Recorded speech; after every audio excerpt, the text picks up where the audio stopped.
Jesus, por favor, abre a porta do elevador. Eu tô com um pouquinho de medo, mas eu sei que o Senhor cuida de mim. Amém.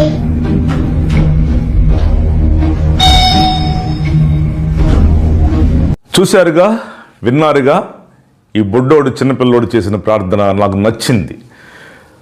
నచ్చి దీన్ని చెప్పాలనుకునే దీన్ని చెప్పడం జరుగుతుంది. నిజంగా లిఫ్ట్లో ఆ పిల్లవాడు దేవుడికి ప్రార్థన చేశాడు. దేవా తలుపులు తెరువమన్నాడు.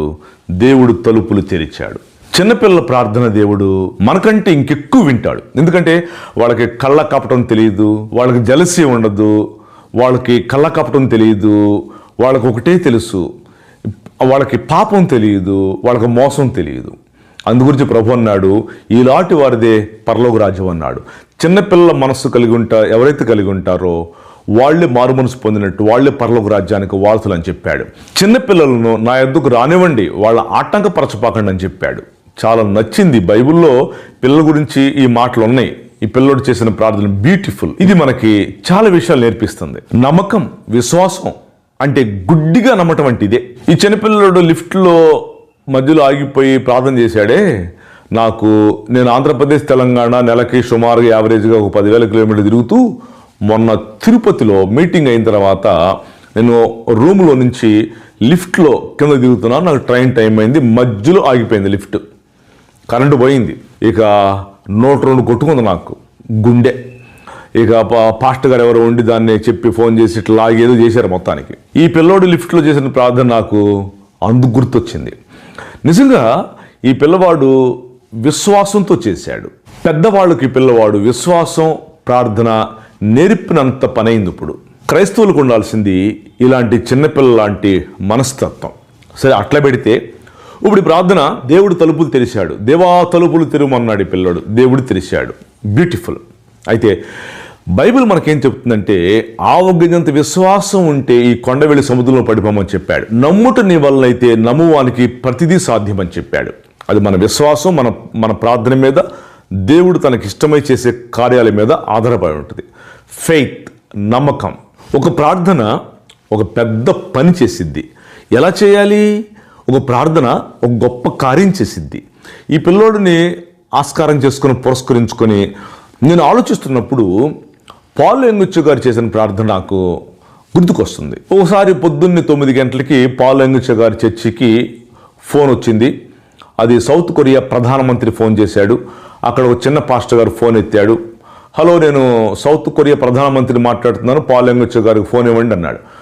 ఆ ఫోన్ ఎత్తిన పాస్టర్ గారు, సార్ పాల్ యంగుచ్ గారు ప్రేయర్లో ఉన్నారు, ఇప్పుడు లేపితే ఊరుకోరండి, సారీ అండి అని చెప్పాడు.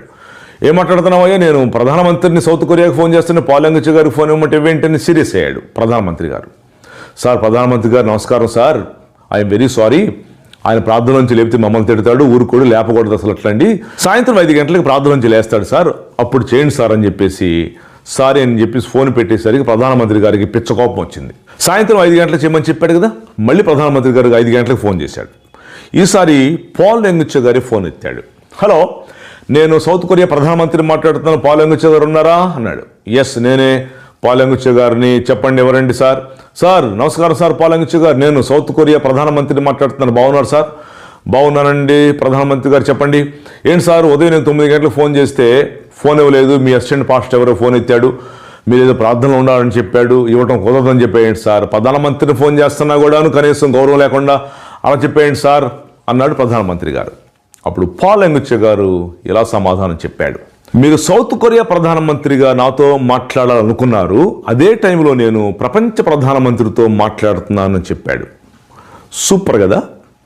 ఇలాంటి ప్రార్థన విశ్వాసంతో ఉన్నప్పుడు కార్యాలు జరుగుతాయి. ఈ పిల్లోడు చేసిన ప్రార్థన సూపర్. దేవుడే కదిలొచ్చి డోర్స్ తెరిచాడు. ఇంకో ప్రార్థన చెప్తా. సికింద్రాబాద్లో ట్రైన్ బయలుదేరింది, చెన్నై వెళ్తుంది. ఏసీ బోగిలో 77 సీట్లు ఉంటాయి. ఎక్కారు అందరూ, ఫుల్ అయిపోయింది. ట్రైన్ స్టార్ట్ అయింది. ఎదురు బెర్త్ బెర్త్లో 2 కూర్చున్నారు. ఇటు బెర్త్లో ఉన్న ఆయన పడుకోకుండా టవల్ కింద పరిచి ప్రార్థన చేయటం స్టార్ట్ చేశాడు. ఎదురు ఆయన చూస్తున్నాడు. ఎవరైనా ప్రార్థన చేస్తున్నాడు, ఓహో క్రైస్తవుడు అనుకుంటే చేస్తున్నాడు అనుకున్నాడు. ఓహో గుంటూరు లెగుస్తాడు అనుకున్నాడు. Hyderabad to Guntur train route 282 కిలోమీటర్లు. గుంటూరులో లేవాల, అలాగే ప్రార్థన ఉన్నాడు. ఓహో నెల్లూరు లెగుస్తాడు అనుకున్నాడు. గుంటూరు టు నెల్లూరు 200 కిలోమీటర్లు. లేవాల ప్రార్థన ఉన్నాడు. ఏం ట్రైన్లో చేస్తున్నాడు ప్రార్థన? తెల్లవారుజామున 6 గంటలకి చెన్నై ప్లాట్ఫామ్ మీద ఆగింది ట్రైన్. ఈ ప్రార్థన చేసి ఆయన లెగిసి ఆ టవల్ని దులిపి మడత పెట్టి కూర్చున్నాడు. ఎదురు ఆయన ప్రశ్న వేస్తున్నాడు. ఎవరు సార్, ఏం పేరు సార్ మీ పేరు అన్నాడు. అప్పుడు ఈ ప్రార్థన చేసిన ఆయన, నా పేరు బ్రదర్ భక్త సింగ్ అని చెప్పాడు. అవునా సార్, నమస్కారం సార్, వందనాలు సార్ అన్నాడు ఎదురు ఆయన. చూశాడు ఎదురు ఆయన, ఇన్ని ఆలోచిస్తున్నాడు. ఎవరి ద్వారా వాళ్ళు వెళ్ళిపోయారు. ఆ ఎదురు ఆయన ఇంటికి వెళ్ళిన తర్వాత ఈయన చేసిన ప్రార్థనే ఆయన గుర్తొస్తుంది. బాగా ఆలోచించడం మొదలుపెట్టాడు. పదే పదే అదే గుర్తొస్తుంది. హైదరాబాద్లో ప్రార్థనలో కూర్చున్నాడు, చెన్నైలో లేచాయంటారు ప్రార్థన, నిద్రపోడారంట ఈయన అనుకుంటున్నాడు. అనుకొని తీర్మానంకి వచ్చాడు. చేస్తే ఇలా ప్రార్థన చేయాలి, బతికితే ఇలా బతకాలని చెప్పేసి ఆయన జాబుకు రాజీనామా చేసి సేవ ప్రారంభించాడు. ఆయనే ఎదురు వ్యక్తులు కూర్చుని ఆయనే DGS దినకరన్ జీసస్ కాల్స్ పెట్టాడు. ఈ ఎదురు భక్సింగ్ గారు ప్రార్థన చూసి చేస్తే ఇలా ప్రార్థన చేయాలి, బతికితే ఇలా బతకాలే, జీసస్ కాల్స్ అని సూపర్ మినిస్ట్రీ పెట్టి ప్రపంచమంతా టాప్ సేవ చేశాడు. DGS దినకరన్ గారు మా గుంటూరులో స్టేట్ బ్యాంక్ ఆఫ్ ఇండియాలో జాబ్ చేశారు. ఆయన ఆ జాబుకు రాజీనామా చేసి సూపర్ సేవ చేశాడు. ఆ ట్రైన్లో చూసిన ప్రార్థన ఆయన్ని ఎంకరేజ్ చేసింది.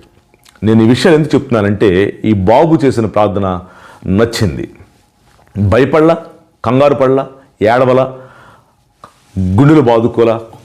He kneel down himself on the lift. దేవా తలుపులు తెరువుము.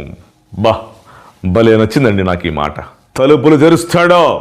షటర్కు, మేషకు, అబెద్నికో వేసేసారు మంటల్లో, మొక్కనందుకు వేసేసారు. వేసేసిన భయపడలేదు. రాజా నీకు మాత్రమే మొక్కం, మమ్మల్ని మంటలేసినా పర్లేదు. రాజు చూస్తున్నాడు మంటలేసిన వాళ్ళని. ముగ్గురినైతే నలుగురు కనపడుతున్నారు. ఏంట్రా అసలు ఇది ఆశ్చర్యం. డబల్ పెంచండి మంట అన్నాడు. నో, తలుపులు తెరువుము. God will open the doors in your life when you will pray in the faith.